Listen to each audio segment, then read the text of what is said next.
Hello, everybody, and I can see there are two people who are of BCB right now here, Ariba Tariq, and I don't know the other person. This is just 20 BCB 425. If you would please like to introduce yourself, it would be a little good to know you guys because I am from Masters Biochemistry and I would like to know my juniors. Okay, so I'll go first. My name is Ariba Tariq. I'm in second year right now, fourth semester.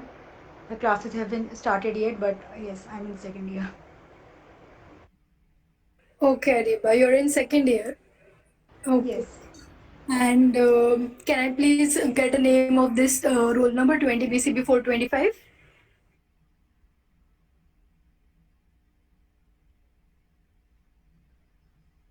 Hello everyone, my name is Prernadeep and I am also in second year. My fourth semester is yet going to start, but the classes are not going on. I joined this group because to discover new things as not included in academics. So I'm very excited for today's session. Okay, thank you. Okay, so it's really good to know that our juniors are interacting with us, and because of this pandemic, we are not going on offline classes, so I don't know people right by faces maybe. So it's really good to interact here, and these are all your seniors as well. Himanshi, Humera, can you please introduce yourself? Bushra and all.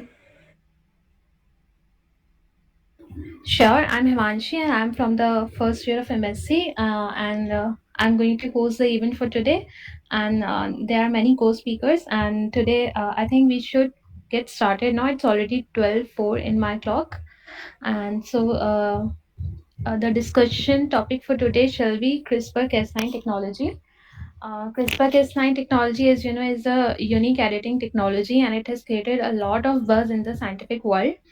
It was basically created on the basis that the scientists found a built-in gene editing mechanism in bacteria, which could snip out the viral genome from bacterial genome, and it earned Dr. Emmanuel Charpentier and Dr. Jennifer Doudna the Nobel Prize for Chemistry in 2020. So now I would like to invite Ifat Nausheen to take over the topic. Ifat, I would be happy if you start now. All right. Hello, everyone. So today I will be presenting and as well as discussing about this topic. So tell me if my presentation is visible. I'm presenting now. No, Ifat, it is not visible as yet. Uh, Okay, it is visible now. okay, it is visible now. Yes. All right. So here we will begin. So today we are going to discuss about this topic, this CRISPR-Cas9, a revolutionary genome editing tool. So, first is introductory part. So, we all know that this genetic engineering has become very crucial method in the field of molecular biology. Not only molecular biology, but also in the field of uh, biology and other industrial fields also. So, with this advancement in genetic engineering, we have to develop some advanced and precise techniques for our own purposes. And CRISPR-Cas9 is one of those techniques, and it has been proven to be very beneficial in past few years. And so it has also become a very hot topic and been widely studied and used in genome editing. So, what is CRISPR-Cas9? So, CRISPR-Cas9 is basically a genome editing tool, and it is based in the principle of prokaryotic adaptive immune system, and it has two key molecules here. So, one is CRISPR, and this CRISPR stands for clustered regularly interspaced palindromic repeats. What basically means is that CRISPR is a genomic locus in the DNA of bacteria, and it consists of small direct repeats which are interspaced by viral genome, and it is associated with Cas genes which transcribed which synthesize the Cas proteins, Cas9 protein, and Cas9 protein is a endonuclease. So here, how this CRISPR-Cas9 system together works on a prokaryotic system. This is a bacterial cell, and this bacterial cell, when first get attacked by a bacteriophage, and this when this bacteriophage tried to incorporate its genetic material inside the bacteria, there are several Cas genes inside this bacteria which cleaves this viral genome into several fragments, making it non-functional. After several cleavings, so it also integrates a part of viral genome into the CRISPR locus. So here is the CRISPR DNA. This is the direct repeats of bacterial genome, the diamond shaped. And in between are the viral genomes, which have been integrated from previous attacks also for different viral genomes and viral DNA. So after this integration, when this bacteria is again infected by the same virus, the CRISPR DNA of bacteria transcribe a CRISPR RNA, and similarly, the Cas gene associated with it produces a Cas9 protein. They together forms a complex of CRISPR-Cas9 and attacks this virus DNA, and this CRISPR RNA forms a complementary base pairing with this viral genome, and this Cas9 recognizes this base pairing and cuts this DNA and making it non-functional. So this is how a CRISPR-Cas9 system works in prokaryotic system. So anyone has any doubt about this working? That how, if you don't understand anything about how it works in a prokaryotic system, if anyone has any doubt, please feel free to ask me. No? Anyone? Yeah, I understood the whole mechanism. I have one particular doubt. Yeah. The CRISPR RNA which is formed, can this CRISPR RNA not base pair with the bacterial genome itself and cleave it instead of cleaving the foreign Mm, viruses only? no, this is the thing, that this bacteria also has some own mechanism that it may not get base paired with its own DNA and cleave it. So basically, when this CRISPR RNA is formed and this Cas9 when get associated in it, the bacteria has the mechanism of we know the methylation is also there. So gene methylation, so it don't get complementary base paired with its own DNA. It basically just attacks the virus. You get the answer, I hope.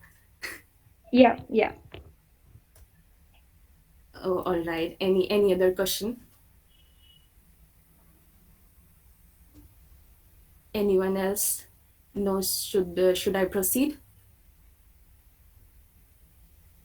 Yes, Ifat, you should Yes, proceed. Safati. Yes. All right. So now we are going to discuss that how we are going to use this prokaryotic system in a eukaryotic cell. So we, as Himanshi already told, that the Nobel Prize has been won by Jennifer A. Doudna and Emmanuel for discovering this CRISPR-Cas9 system. So here is the diagrammatic representation of how this CRISPR-Cas9 system works in a eukaryotic system.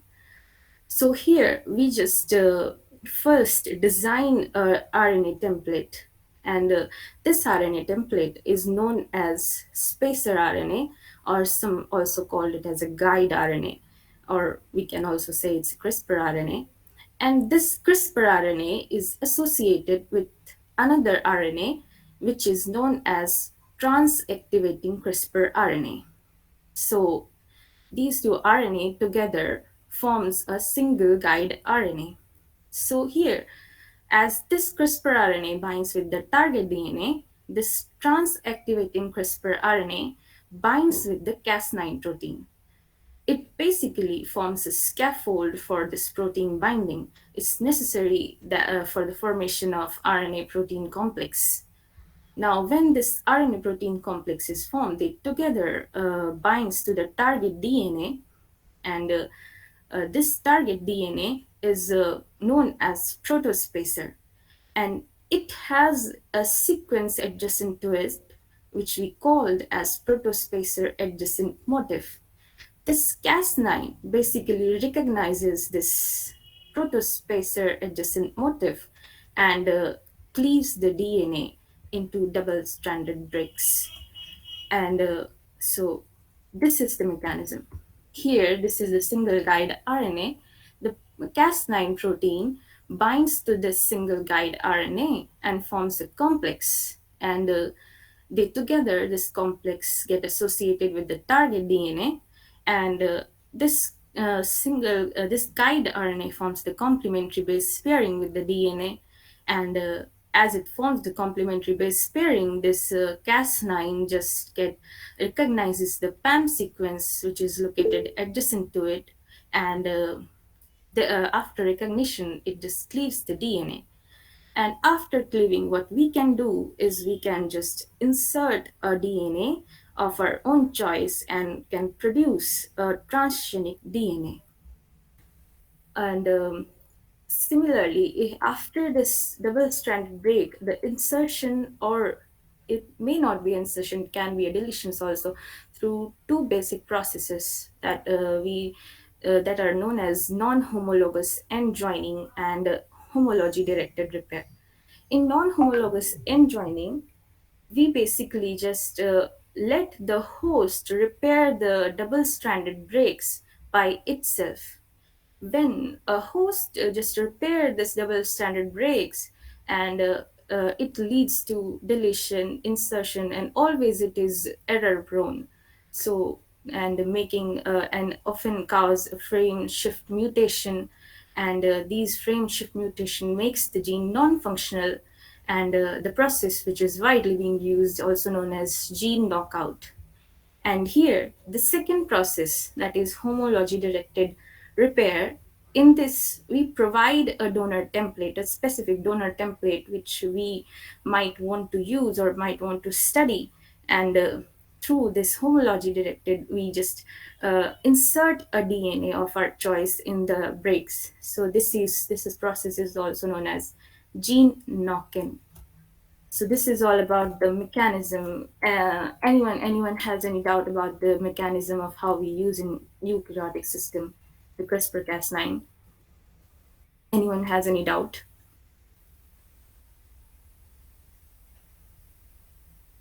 Anyone? Anything that, like, if you don't understand the homology repair, directed repair, anything? Excuse me, Photography, can you please record the session? It is Just being recorded. It is being oh, Okay, recorded. okay. Okay, okay. okay, okay.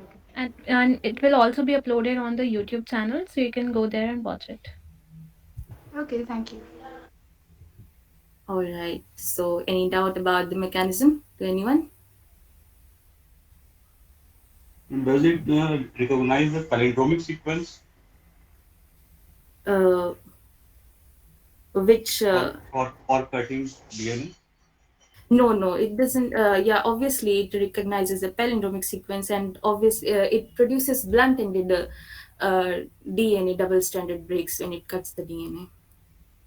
So when we just insert a donor template, it is homologous to those blunt-ended DNA segments. Hope this answers your question. Yes. Thank you. Okay. Any other question?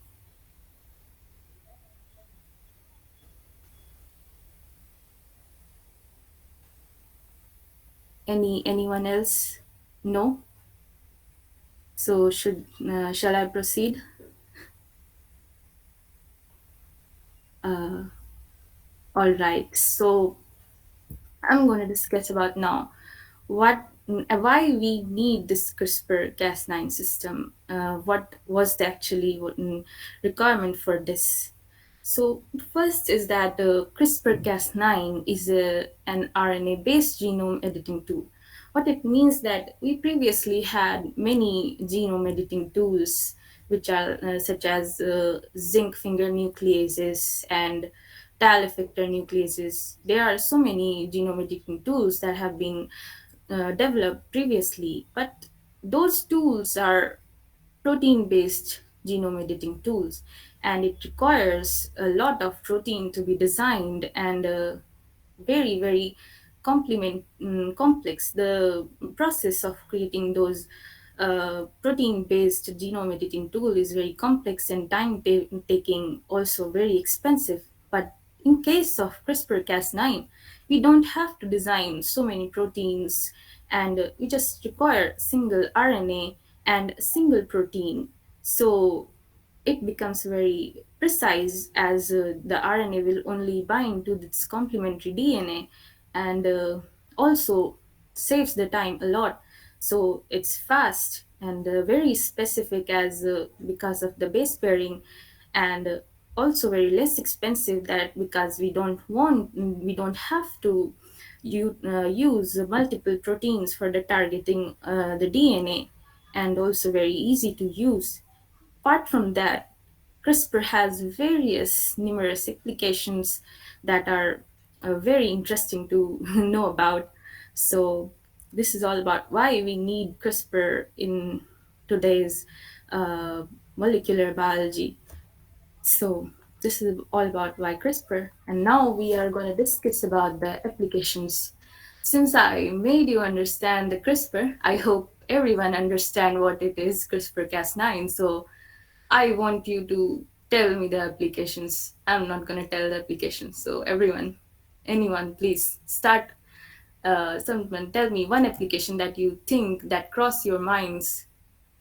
So tell me applications. Anyone who want to tell the application of CRISPR-Cas9, if someone knows.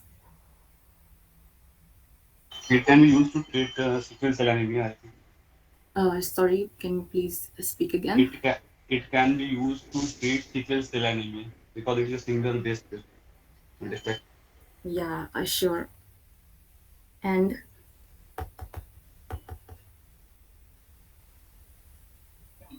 It has been used to treat many gene therapies. Like it has a potential use in treating sickle cell anemia. It was the first approach using CRISPR technology, and it was done in 2019. And because of this technology, the fetal hemoglobin was restored, and there was no need to put the adult hemoglobin. So yes, it was a very potent tool to treat sickle cell anemia. yeah, sickle cell anemia. It has been a very good, you say, discovery and it was also the first trial that has been made using CRISPR-Cas9, and yeah, we can also treat many other neurodegenerative disorders and lot many more genetic disorders through CRISPR-Cas9, and Yes, in 2021, CRISPR trial had taken place, which was used to treat transthyretin amyloidosis using the CRISPR technology. It is also a yeah. neurodegenerative disease. Yeah, it has not been reached till we can say can use it in a wider aspect, but in future we can expect that we will have CRISPR for treating other diseases also, and any other application anyone knows. Uh, It has been very CRISPR, okay, Yeah, Nimisha. yeah. Labib, please, Yeah, please yeah. carry on. It has been very efficient. I think in it can be very efficient in fighting any kind of pandemics. Like in case of COVID, also they have tried to use it in therapeutics and diagnostics. I was reading about it in diagnostics. It like in for COVID-19, what they did was instead of using Cas9, they tried to use Cas13, and through that they tried to develop various diagnostic methods, which was very much similar to RT-PCR, but it had more benefits, like it was faster than PCR, and there was this method which I was reading. It was the Sherlock Yeah, method. Sherlock, Yeah, yeah. Yes, So Sherlock CRISPR SARS COVID yeah, yeah. tested. Yes. yeah, So it was like very much efficient.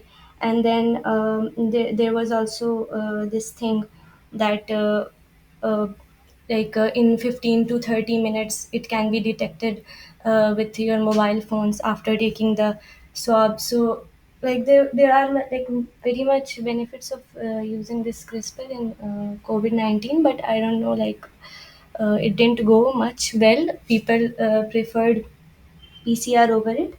yeah. Yeah. And apart from this, they were trying to develop some therapeutic methods also.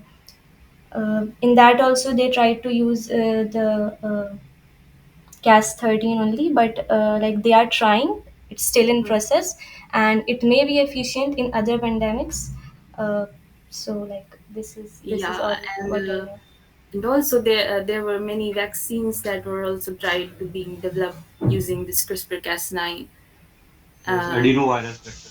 yeah, adenovirus vaccine was also there, and yep, this is all about diagnostics and about how can we use CRISPR-Cas9 in industries or agriculture.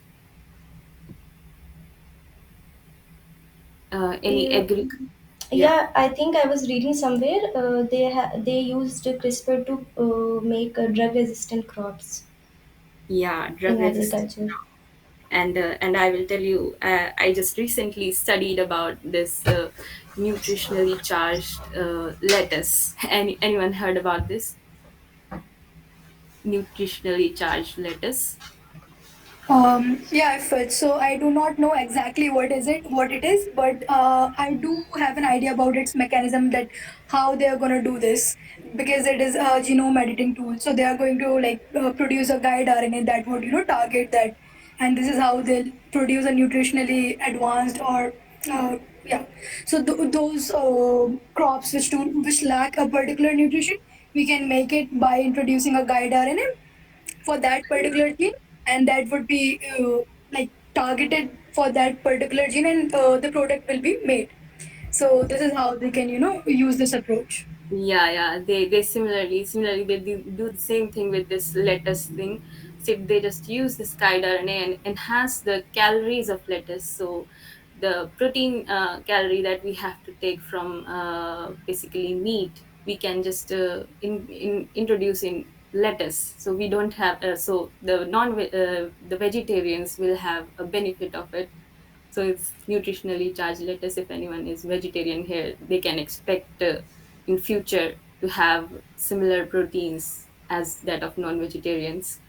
So this is all about the agricultural aspects, also the drug resistance crop and the environmental stress resistant crops are also being developed. One of those was tobacco. And so this is all about agriculture. Any industrial application, if anyone knows any industrial application? I think it has a role in antimicrobial resistance, as we know that like use of antibiotics, like on a regular basis people are using antibiotics just to treat themselves, and because of that constant use, there is this drug resistance, antimicrobial resistance that is taking place. And by this like we can go through this particular thing by which this guide RNA is made, and that guide RNA targets that particular resistance gene, and there is this sensitivity which is created against that drug. So this is how CRISPR antimicrobials work. So this is one of the medicinal as well as industrial application of this Yeah, CRISPR. and yes, this medicinal, I also read about it. And also, I was studying a very interesting discovery, industrial discovery, and it was a sustainable biodiesel. Has anyone heard about it? Producing biodiesel using CRISPR-Cas9. All right, I will tell you. So there are algae which produces a high amount of lipids. So what they do is that these high amount of lipids have been protected from being produced in algae by its own mechanism through certain genes. So what they do is they design a guide RNA and introduce in the algae, and they just knock out this gene which protects the lipid production in algae, and so they produce a large or huge amount of lipids, and these lipids can be used as biodiesel.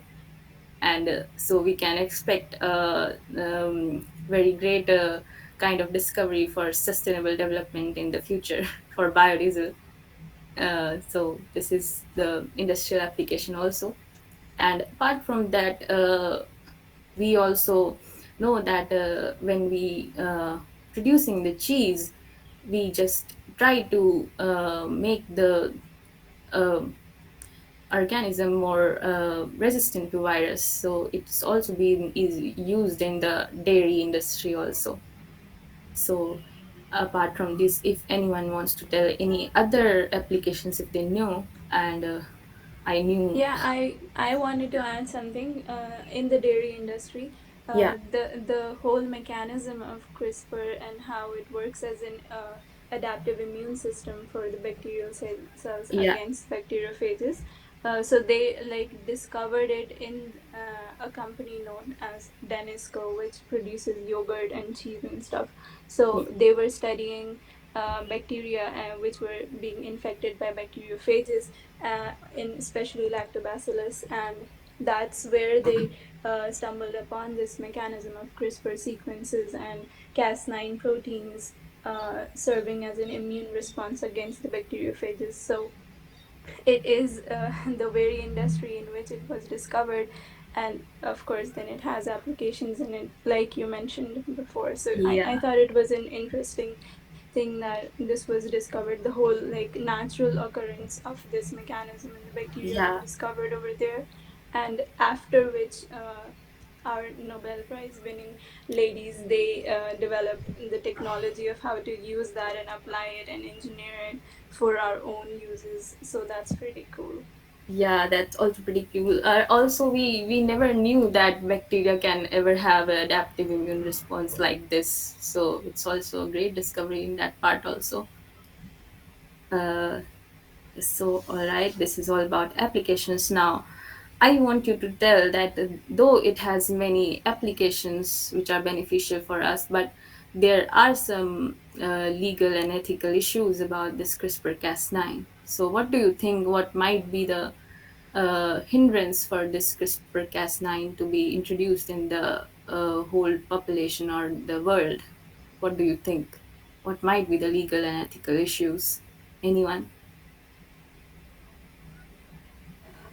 I think if we're gonna introduce a newly, like a novel gene, which is naturally not present in a population, then that might be a problem because we are not authorized to do so, to introduce a completely uh, different genetic character. Also, since this is a genome editing tool, like most of the applications are in genome editing. So if we are gonna use this genome editing tool which would alter the genetic trait, the actual natural genetic trait of any organism, that is also unethical. So I think these two are something which we should be looking upon. Yeah, that's you are. Yes, exactly. And when there are lab leakages, that also poses a huge problem, like we're suffering right now. Yeah, and also these gene will basically end up creating ecological imbalance that society, the science society, expect that it might create imbalance in the ecology, as gene, if any a gene we don't require might be harmful, get drifted in the whole population. So it's also a legal and ethical Yeah, issue. the CRISPR gene editing tool, it's like so powerful. You can target any gene you want and you can insert anything anywhere. So, like, should we have this kind of power in our hands, like that we are being able to change the whole molecular basis of somebody's existence or any organism's existence? Like, sure, we can understand that it's very ethically not safe for doing these trials in humans, but even in other organisms, the ecological impact that it would have in like the food chain or the all of these different ecosystems, what would it do, right? What if it turns into an invasive species and we can't control it or something like that? So it's a very risky thing to have. Even though it's powerful, it like requires a lot of um, I should say rules and laws to uh, keep it like in a good what should I say, a good well controlled system, instead of allowing it to get out of hand and stuff. So it's a very ethically huge issue. Yeah, that's the real thing. And also, can there are also legal and ethical issues about the CRISPR-Cas being used in the military or defense system? Can anyone explain this? How will it cause chaos in the defense system? Well, people can make biological weapons from these, and they will certainly wreak a havoc on the whole earth. This is the thing.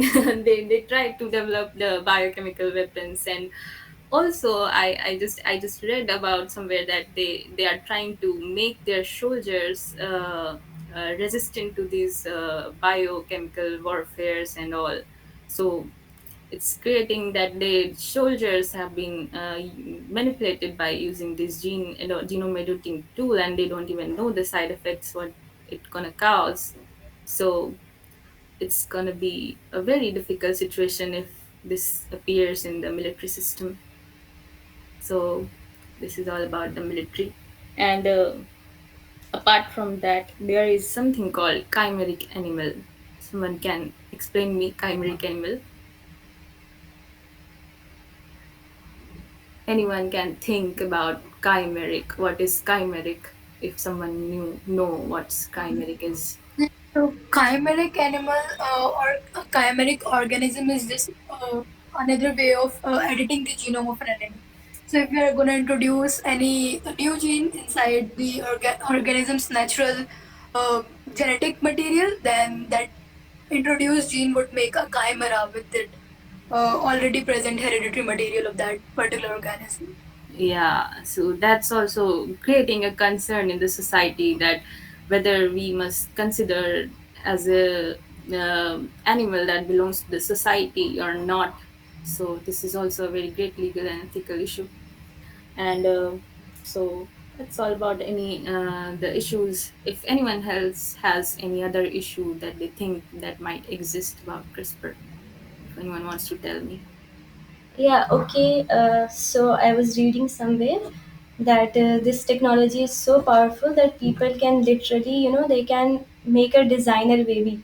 Like they can Oh, choose what color, what the color of the baby, the hair color of the baby, or the eye color of the baby. So, but this is like this shouldn't be allowed, and it will be very much exploitful.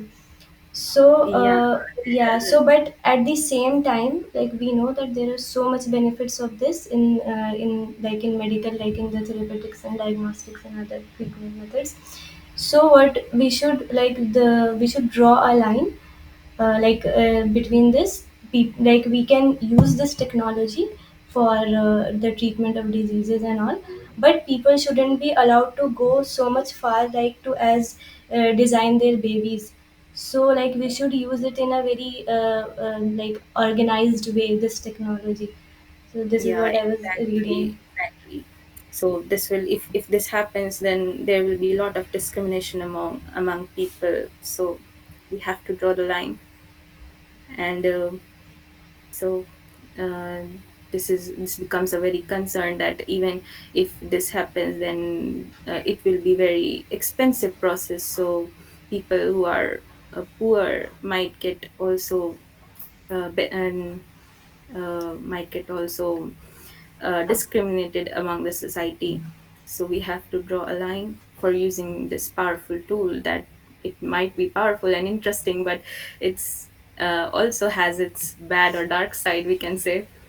And yeah, so this is all about legal and ethical issues. Anyone else wants to add something else about CRISPR-Cas9? Please feel free to add.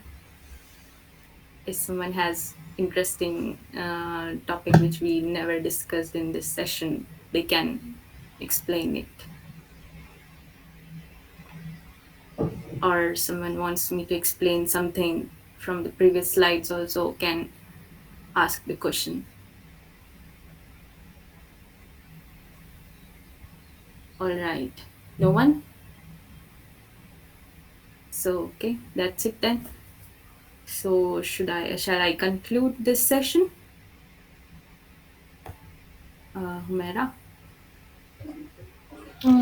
Before concluding, I would like to ask my audience, like, what else do you expect of the group? Yeah. What else do you need in the group? Can you have some, if you have some any creative ideas or anything, please feel free to share. Yeah. This also becomes very necessary. Our group, our club needs your interaction. So, if anyone has any suggestions that they want us to do something else apart. Anything. If you have any topic you want to